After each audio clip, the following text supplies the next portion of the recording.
Hello student, good morning.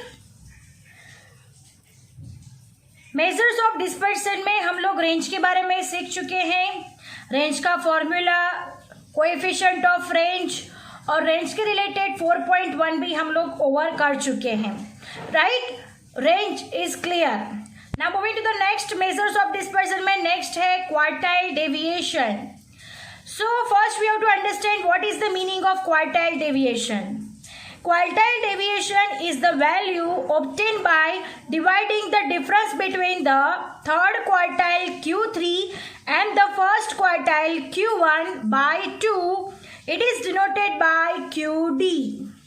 It is also known as semi-interquartile range. उसको क्या कहा जाता है? Semi interquartile range. ये कैसे फाइंड करना है? तो Q3 minus Q1 divide by 2, तो हमें क्या मिलेगा? क्वार्टाइल डेविएशन मिलेगा. Understand?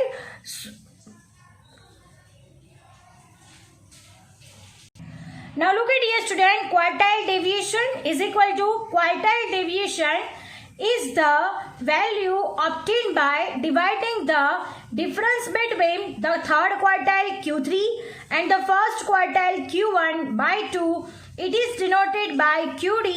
It is also known as semi-interquartile range. तो क्वार्टाइल डिवीजन कैसे फाइंड करना है? Q3 minus Q1 divide by 2, तो हमें क्या मिल जाएगा? क्वार्टाइल डेविएशन हमें मिल जाएगा. इसको QD से डिनोटेट किया जाता है और इसको it is also known as semi interquartile range. उसे सेमी इंटरक्वार्टाइल रेंज भी कहा जाता है. अंडरस्टैंड? सो क्वार्टाइल डेविएशन कैसे फाइंड करना है? तो Q3 minus Q1 divide by 2, तो हमें क्या मिल जाएगा? Quartile deviation. ये कौन से मेजर के लिए है? एब्सोल्यूट मेजर के लिए है. अब रिलेटिव मेजर के लिए हम लोगों को क्या फाइंड करना होगा? Coefficient of quartile deviation. अब कोएफिशिएंट ऑफ क्वार्टाइल डेविएशन कैसे फाइंड किया जाता है वो भी हम लोग समझ लेते हैं. आप लोगों को ये लिखना है, what is the meaning of quartile deviation. So write down it.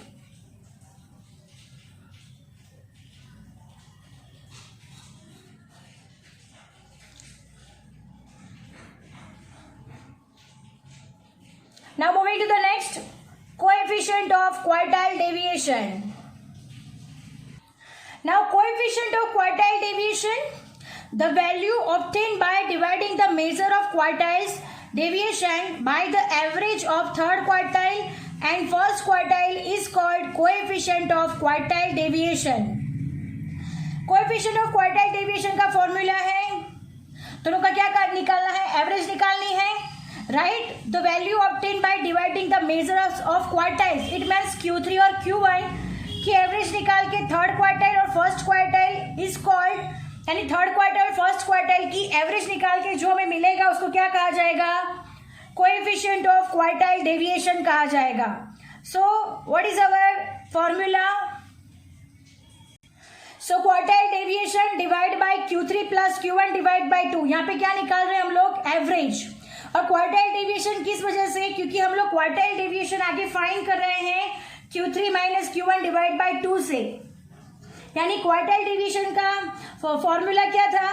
तो quartile deviation is the value obtain by dividing the difference between Q3 and Q1 divide by 2, यानी क्वार्टाइल डेविएशन मिलेगा. राइट, तो हमारा formula for coefficient of quartile deviation क्या हो जाएगा? सो Q3 minus Q1 divide by 2 divide by Q3 plus Q1 divide by 2. 2 cancel हो जाएगा. तो what is our formula? Q3 minus Q1 divide by Q3 plus Q1. तो हमें कौन सा फॉर्मूला यूज करना है? This one, Q3 minus Q1 divide by Q3 plus Q1. ये फॉर्मूला यूज करके हम लोग क्या फाइंड करेंगे? Coefficient of quartile deviation find किया जाएगा. Understand?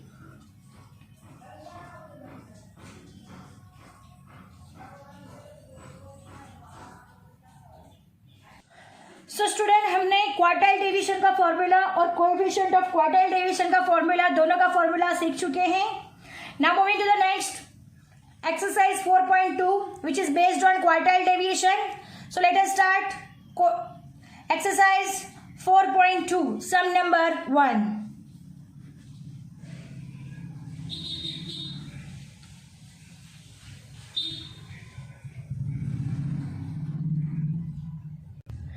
exercise 4.2 sum number 1. A shooter missed his target in the last 10 trials by the following distance millimeter during the practice session: 20, 32, 24, 41, 18, 27, 15, 36, 35, 25. Find the quartile deviation and coefficient of quartile deviation of such distance missed by the shooter. तो क्या हमें find करना है? Quartile deviation find करना है और coefficient of quartile deviation find करना है. सो क्वार्टाइल डेविएशन के लिए हम लोगों को क्या फाइंड करना होगा? Q3 एंड Q1 फाइंड करना होगा. फिर दोनों को फाइंड करने के बाद हम क्वार्टाइल डेविएशन का फॉर्मूला रखेंगे और कोएफिशिएंट ऑफ क्वार्टाइल डेविएशन का फॉर्मूला रखेंगे. Understand? So let us start our sum. सबसे पहले जो हमें डेटा दिया गया है वो डेटा का सबसे पहले क्या करना पड़ेगा? अरेंजमेंट करना पड़ेगा इन असेंडिंग ऑर्डर. राइट. तो सबसे पहले हम लोग ये डेटा को अरेंज कर देंगे असेंडिंग ऑर्डर में. उसके बाद हम फर्स्ट क्वार्टाइल और थर्ड क्वार्टाइल फाइंड करेंगे. देन आफ्टर क्वार्टाइल डेविएशन का formula and next coefficient of quartile deviation का फॉर्मूला अप्लाई करेंगे. So let us start our sum. सबसे पहला स्टेप है ये सारे ऑब्जर्वेशन को असेंडिंग ऑर्डर में अरेंज करना. So let us start our सम.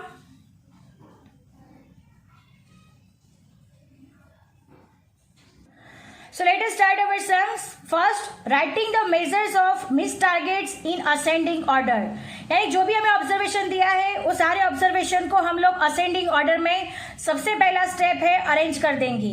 सो 15, 18, 20, 24, 25, 27, 32, 35, 36, 41. सो ये क्या हो गया? Arrangement in ascending order. Now here n is equal to 10. यानी ये टोटल ऑब्जर्वेशन कितना है हमारा? 10. और ये कैसा डेटा है? रो डेटा है. तो हमारा नेक्स्ट स्टेप क्या है? फर्स्ट क्वार्टाइल फाइंड करना. यानी first quartile is equal to Q1 find करना है. तो उसका फॉर्मूला फॉर रो डेटा क्या हो जाएगा? n+1 divide by fourth observation. So let us start our some.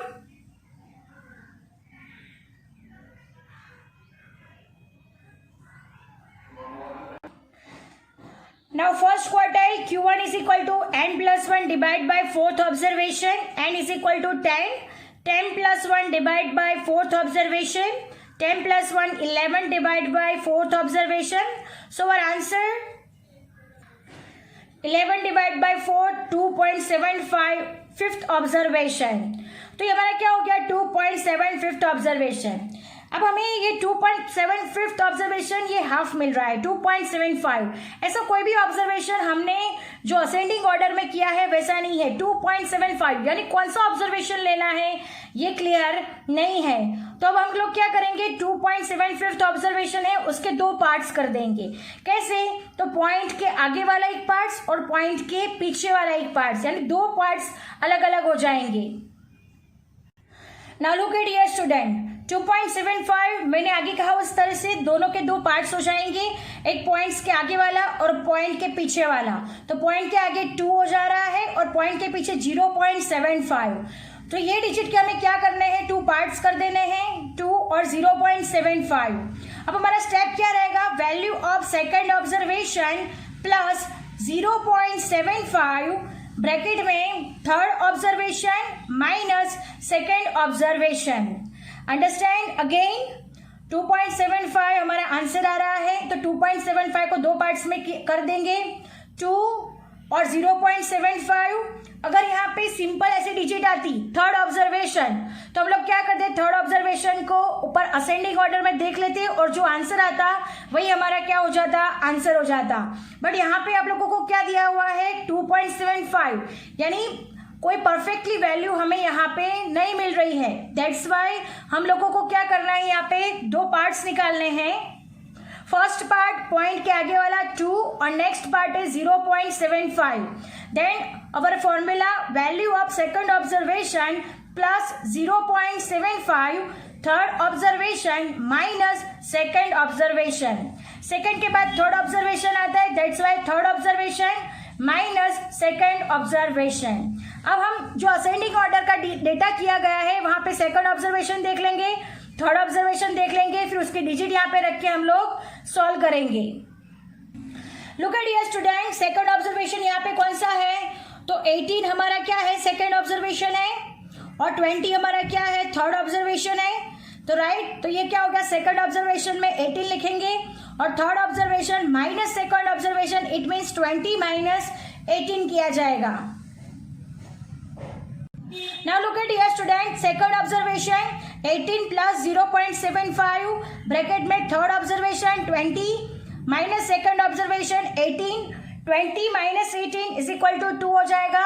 2 into 0.75 1.75, so 18 plus, हमारा आंसर क्या हो गया, 18 plus 1.75 19.50 mm। So our Q1 is equal to, answer is 19.50 mm।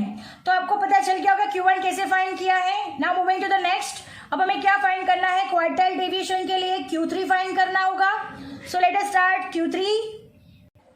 Now next Q3 third quartile find करना है। Q3 is equal to J bracket में m+1 divide by fourth observation, J is equal to 3 हो जाएगा। 10+1 divide by fourth observation, 10+1 11 divide by 4, 2.75 into 3 of the observation, so 2.75 into 3 यानी 8.25 observation. अब यहाँ पे भी आगे की तरह ही 8.25 आ रहा है, तो यहाँ पे भी ये डिजिट के दो पार्ट्स पड़ जाएंगे। पॉइंट से आगे वाला एक पार्ट्स होगा, पॉइंट्स के बाद में वाला एक पार्ट्स होगा। Understand? So let us start. Now look at dear student, 8.25 यहाँ पे भी डिजिट्स के दो पार्ट्स पड़ जाएंगे। पॉइंट से आगे वाला 8 और पॉइंट के बाद में वाला 0.25। अब यहाँ पे क्या करना है, वैल्यू ऑफ 8 ऑब्जर्वेशन प्लस 0.25, 8 के बाद 9 आता है, सो value of 9th observation minus value of 8th observation. अब हम इस तरह से सॉल्व करेंगे। क्या किया हमने, 8.25 हमारा आंसर आया। 8.25 का दो पार्ट्स निकाले, 8 और 0.25, so value of 8 observation plus 0.25 bracket में value of 9th observation minus value of 8th observation. So value of 8 observation, हम लोग जो असेंडिंग ऑर्डर किया हुआ डेटा है वहां पे 8 ऑब्जर्वेशन फाइंड करेंगे और 9th ऑब्जर्वेशन फाइंड करेंगे। So look at dear student, यहाँ पे 8 ऑब्जर्वेशन कौन सा होगा, तो 8 ऑब्जर्वेशन होगा 35। आप लोग देख सकते हो 1 2 3 4 5 6 7 8 और 9th ऑब्जर्वेशन होगा 36। अंडरस्टैंड? तो हमें 8 ऑब्जर्वेशन 35 और 9th ऑब्जर्वेशन 36 मिल रहा है। अब हम उस फॉर्मूला में ये दोनों डिजिट लगा देंगे, फिर हमें आंसर मिल जाएगा। So look at dear student, value of 8th observation plus 0.25 in bracket में value of 9th observation minus value of 8th observation. 35 plus 0.25 bracket में 36 minus 35, 36 minus 35 is equal to 1। 35 plus 0.25 into 1, so 0.25। 35 plus 0.25 35.25 mm। So हमारा Q3 क्या हो गया, 35.25 mm। सो Q3 हमने find कर लिया है, Q1 भी फाइंड कर लिया है। अब हमें क्या फाइंड करना है, क्वार्टाइल डेविएशन। अब हम क्वार्टाइल डेविएशन का फॉर्मूला लगाएंगे और फिर हम फाइंड करेंगे quartile deviation. Look at dear student, Q3 is equal to 35.25 जो हमने आगे फाइंड किया हुआ है। Q1 is equal to 19.50। So quartile deviation is equal to Q3 minus Q1 divide by 2। This is our formula. Q3 is equal to 35.25 minus 19.50 divide by 2। So 35.25 minus 19.50, 15.75 divide by 2। So what is our answer? 7.875, approx 7.88, because point के बाद 2 digit को consider करना है और third digit 5 है। हमने आपको बताया है कि जब भी थर्ड डिजिट 5 या 5 से ज्यादा हो तो आगे के डिजिट में एक ऐड कर देना चाहिए। So our answer is 7.88 mm।